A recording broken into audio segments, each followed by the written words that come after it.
Welcome to Lavanya's life style. Friends, ఎప్పటిలాగే ఈరోజు కూడా ఒక చక్కటి లంచ్ రొటీన్ బ్లాగ్తో మీ ముందుకు వచ్చేసానండి. ఈరోజు ఈ వీడియో స్టార్ట్ చేసే ముందు మీరు లావణ్యాస్ లైఫ్ స్టైల్ ఛానల్ని ఇప్పుడే విజిట్ చేస్తున్నారా? అయితే ఆలస్యం చేయకుండా లావణ్యాస్ లైఫ్ స్టైల్ ఛానల్లోకి వెళ్ళి అక్కడున్న వీడియోస్ అన్నీ మీరు బాగా వాచ్ చేయండి. ఇంకా వీడియోస్ మీ అందరికీ బాగా నచ్చినట్లయితే తప్పకుండా వీడియోస్ని లైక్ చేయండి, షేర్ చేయండి. అలాగే లావణ్యాస్ లైఫ్ స్టైల్ ఛానల్ని సబ్స్క్రైబ్ చేయడం మాత్రం మీరు మర్చిపోకండి.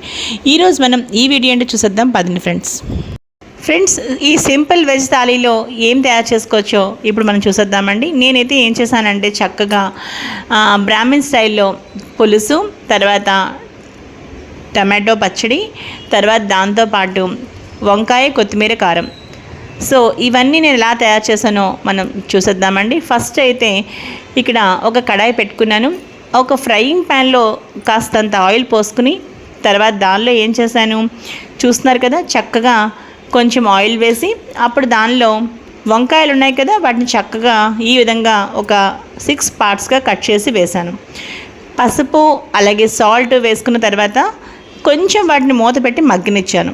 ఆ మగ్గిన తర్వాత ఇప్పుడు ఏదైతే కొత్తిమీర కారం ఉంటుంది కదా అది ఎలా తయారు చేశాను అంటే కాస్త కొత్తిమీర, కొంచెం జీలకర్ర, అలాగే పచ్చిమిరపకాయ ముక్కలు, వీటిని కొంచెం పసుపు వేసి మిక్సీ పట్టేశాను. అంతేనండి. తర్వాత చింతపండు గుజ్జు వేశాను. ఇప్పుడు వంకాయలు బాగా మగ్గిన తర్వాత ఏదైతే చింతపండు గుజ్జు ఉందో అది, అలాగే కొత్తిమీర కారం తయారు చేసాం కదా మనం, అది కూడా వేసుకున్నానండి.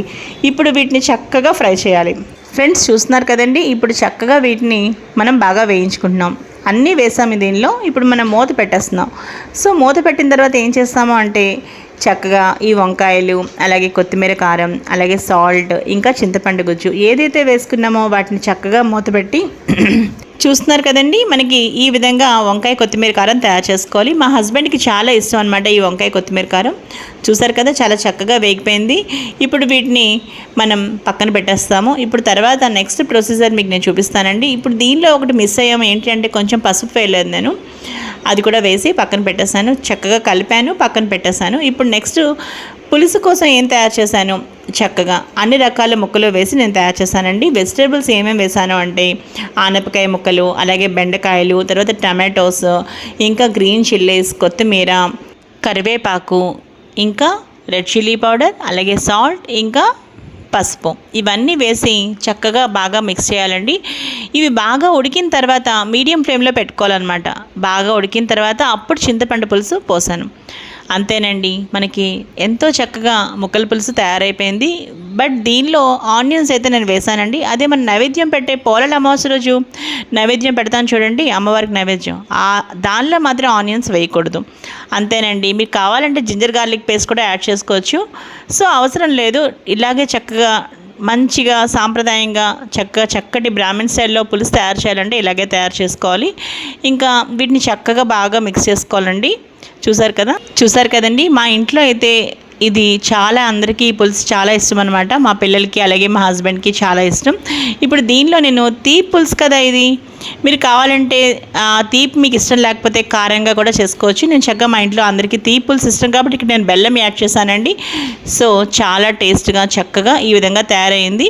ఇప్పుడు మనం ఏం తయారు చేసుకున్నాం, చక్కగా ముక్కల పులుసు తయారైపోయింది. ఇంకా దాంతోపాటు వంకాయ కొత్తిమీర కారం చూసారు కదా, పైన చక్కగా ఈ విధంగా కొరియాండర్ లీవ్స్ ఉన్నాయి కదా, అంటే కొత్తిమీర ఉంది కదా, ఫైన్గా చాప్ చేసిన కొత్తిమీర చక్కగా ఈ పైన ఇలా కాస్త అలా గార్నిష్ చేశాను. అంతేనండి. ఇప్పుడు మనం 2 ఐటమ్స్ అయితే చేసుకున్నాం. ఇప్పుడు టమాటో పచ్చడి ఎలా తయారు చేయాలో చూద్దాం. ఫ్రెండ్స్, ఇప్పుడు టమాటో పచ్చడి ఎలా తయారు చేయాలో చూద్దామండి. టమాటో పచ్చడి కోసం ఫస్ట్ ఫ్రైయింగ్ ప్యాన్ పెట్టుకున్నానండి. తర్వాత దీనిలో ఒక 8 టమాటాలు, తర్వాత ఎండుమిరపకాయలు, ఆ తర్వాత సాల్ట్, అలాగే పసుపు, కరివేపాకు. చాలా సింపుల్గా అనమాట. ఇందాక మనం ముక్కల పులుసు తయారు చేస్తున్నాం కదా, ఆ ముక్కల పులుసు తయారు చేసేటప్పుడు నేను దానిలో మీకు మిస్ అయినవి ఏంటి అంటే పులుసు ఉంటుంది కదా, పులుసులో మనం తీపి వేస్తున్నాం ఇక్కడ. సో నేను తీపి పులుసు చేస్తున్నాను కాబట్టి ఇక్కడ జాగరీ పౌడర్ వేస్తున్నాను. మీరు కావాలంటే పంచదార కూడా వేసుకోవచ్చండి. నేనైతే జాగరీ పౌడర్ వేస్తున్నాను. చాలా తీయగా కావాలనుకుంటే మీరు జాగరీ పౌడర్ వేసుకోండి, చాలా టేస్ట్ సూపర్గా ఉంటుంది. అలాగే చింతపండు పులుసు కూడా ఈ విధంగా చిక్కగా తీసాను. ఇప్పుడు ఏదైతే మనం తయారు చేసుకున్న ముక్కల పులుసు ఉంది కదా, ముందుగా చింతపండుని కొంచెం సేపు నానబెట్టానండి. అంటే ఫస్టే మన కుకింగ్ మనకు సేవ్ చేసుకోవాలి కుకింగ్ టైం అన్నప్పుడు చింతపండు నేను ఏం చేశానంటే ముందే నానబెట్టేస్తాను. ఎందుకంటే ఈలోగా ఈ ప్రొసెసర్ అయ్యేసరికి చింతపండు నాని ఉంటుంది. సో చింతపండు గుజ్జు కూడా యాడ్ చేశాను. ఇప్పుడు మీరు చూసారు కదా, మొక్కల పులుసులో శుభ్రంగా కలిపేశాను. ఇప్పుడు నెక్స్ట్ టమాటో పచ్చడి కోసం అంతా సిద్ధం చేసుకున్నాము. అంతా మీరు చూసారు. అలాగే నెక్స్ట్ దాన్ని ఏమంటారు, వెల్లుల్లిపాయలు కూడా వేసి పక్కన పెట్టేశాను. చూసారు కదా. ఇప్పుడు టమాటో పచ్చడి కోసం చక్కగా అన్నీ వేసుకున్నాము. అలాగే ప్లస్ చల్లారిపోయింది కూడా. అలాగే మీకు ఇందాక ఒక విషయం చెప్పలేదు, నేను వెల్లుల్లిపాయలు కూడా యాడ్ చేశానండి. చూసారు కదా, అది ఇందాక మిస్ అయిందనమాట. అంతే. ఇప్పుడు దీన్ని మనం మిక్సీ పట్టేస్తాం. చాలా ఇన్స్టెంట్ అనమాట. చాలా తక్కువ ఇంగ్రీడియంట్స్, మన ఇంట్లో ఉండే వాటితోనే ఎంతో చక్కగా మంచి సింపుల్ వెజ్ థాలీ ఎలా ప్రిపేర్ చేసుకోవచ్చు బ్రాహ్మణ్ స్టైల్లో మీకు చూపిస్తున్నాను. సో చల్లారిపోయిన ఈ మిశ్రమాన్ని అంతటినీ తీసుకుని మిక్సీ జార్లో వేసుకోవాలి. చూసారా, ఇలా వేసుకోవాలన్నమాట.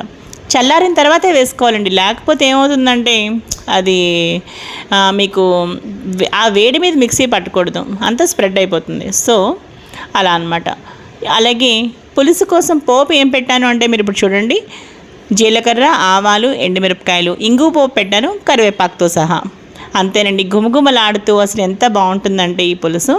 దీనిలో కొంచెం ఎంటీఆర్ రసం పౌడర్ కూడా నేను వేసానండి. నేను అయితే వేస్తూ ఉంటాను. చాలా బాగుంటుంది అనమాట. ఆ ఫ్లేవర్ చాలా బాగుంటుంది. చూసారు కదండి, మనం చక్కగా పులుసు తయారు చేసేసుకున్నాము. దీనిలో ఆనియన్స్ కూడా నేను వేసానండి. నైవేద్యం పెడుతున్నారు అనుకున్నప్పుడు మాత్రం పోలల అమావాస్య రోజు మనం పులుసు చేస్తాం చూడండి, వాటికి మాత్రం ఆనియన్స్, వెల్లుల్లి వాడకూడదు. సో ఇక్కడికి మనకి 3 ఐటమ్స్ కూడా చక్కగా అయిపోయాయి. ఇప్పుడు టమాటో పచ్చడి కూడా మీకు నేను చూపిస్తాను. టమాటో పచ్చడిలో నేను పోపు ఏం పెట్టానో ఇప్పుడు మీకు నేను చూపించబోతున్నాను. ఫ్రెండ్స్, మనం ఇప్పుడు 2 ఐటమ్స్ కంప్లీట్గా అయిపోయాయి. అలాగే మనం టమాటో పచ్చడి కూడా తయారు చేసుకున్నాము. ఇప్పుడు దీనిలోని మనం ఏం చేస్తున్నాము అంటే పోపు పెడుతున్నాము. ఆవాలు, జీలకర్ర, శనగపప్పు, మినపప్పు. అంతేనండి. ఎండుమిరపకాయలు, ఇంగువ పోపు, అలాగే చక్కగా కరివేపాకుతో సహా వాటిని ఒక్కసారి అలా ఫ్రై చేసేసి టమాటో పచ్చడి తయారు చేసుకున్నాక దానిలో కూడా మనం మిక్స్ చేసుకున్నాము. సో మనకి టమాటో పచ్చడి ప్రిపేర్ అయిపోయింది. అలాగే చక్కటి వెజిటేబుల్ ముక్కల పులుసు తయారైపోయింది. ఇంకా వంకాయ, కొత్తిమీర, కారం. అంతేనండి. వేడివేడిగా రైస్, ఇంకా పెరుగు. ఇంతకన్నా ఇంకేం కావాలి చెప్పండి. సింపుల్ వెజ్ థాలీ అనమాట. సో ఇంకా టమాటా పప్పు కాంబినేషన్లో కూడా గుత్తి వంకాయ కూర, నేను అప్పడాలు, వడియాలు వేసి పులుసు, అలాగే చక్కగా ఆవకాయతోటి అది కూడా నేను రీసెంట్గా అప్లోడ్ చేశాను. మీరు అది కూడా మిస్ కాకుండా చూడండి. ఇంకా చూసారా, టమాటో పచ్చడి చూస్తుంటేనే నోరు ఊరుతుంది నాకైతే మాత్రం. ఇంత మంచి వెజ్ థాలీ బ్రాహ్మణ్ స్టైల్లో ఎలా తయారు చేసుకోవాలో మీరు కూడా చూసారు కదా. మీరు తప్పకుండా ట్రై చేసుకోండి. చాలా సింపుల్ అండి. మన ఇంట్లో ఉండే అన్ని ఇంగ్రీడియంట్స్తోనూ చాలా సింపుల్గా ఈ వెజ్ థాలీ తయారు చేసుకోవచ్చు. చూసారు కదండి, మనకి ఎంత చక్కగా సింపుల్ వెజ్ థాలీ ప్రిపేర్ అయిపోయిందో. మీరు కూడా తప్పకుండా ట్రై చేసుకోండి. వంకాయ, కొత్తిమీర, కారం, టమాటో పచ్చడి, అలాగే వెజిటేబుల్ ముక్కల పులుసు, పెరుగు, ఇంకా వేడివేడి అన్నం, దానిలో నెయ్యి. చాలు కదండి. ఇంతకన్నా మంచి సౌత్ ఇండియన్ వెజ్ థాలీ ఇంతకన్నా అమోఘమైనది ఏముంటుంది చెప్పండి. మీరు తప్పకుండా ట్రై చేయండి. అలాగే చాలా సింపుల్, అన్నీ మన ఇంట్లోనే ఉంటాయి, పెద్ద కష్టమేం లేదు. ఒక గంట మీది కాదనుకుంటే చాలా కాన్సన్ట్రేషన్ చేస్తే చక్కటి ఈ విధంగా మంచి సాంప్రదాయమైన భోజనం మీ ఇంటిల్ పాదికి చక్కగా తినిపించవచ్చు. ఇంకా ఈరోజు ఈ వీడియో అయితే ముగించేస్తున్నానండి. అలాగే ఇంకా ఈ వీడియో అండ్ స్క్రీన్స్లో అండ్ సజెస్టెడ్ కార్డ్స్లో అండ్ డిస్క్రిప్షన్ బాక్స్లో కూడా నేను కుకింగ్ సంబంధించిన అన్ని వీడియో లింక్స్ ప్రొవైడ్ చేస్తాను. మీరు మాత్రం మిస్ కాకుండా అన్నీ కూడా వాచ్ చేసేయండి. అలాగే మీరు లావణ్యస్ లైఫ్ స్టైల్ ఛానల్ని విజిట్ చేయండి. ఇంకా డివోషనల్ అనేది నా కంప్లీట్గా అది నా కంటెంట్ కాబట్టి అది అందరికీ తెలుసు. సో చక్కటి సాంప్రదాయమైన మంచి మంచి వంటలు, అలాగే మోటివేషనల్ కోట్స్, ఇంకా life style routine Telugu vlogs కూడా మీరు చక్కగా నా ఛానల్లో చాలా చూసే ఉంటారు. ఇంకా ఇలా మంచి మంచి వీడియోస్ కూడా అప్లోడ్ చేస్తూనే ఉంటాను. మీరు మిస్ కాకుండా వాచ్ చేసేయండి. మరో మంచి వీడియోతో కలుస్తాను. Keep on watching Lavanya's life style. Like, share and don't forget to subscribe. Keep on watching Lavanya's Lifestyle.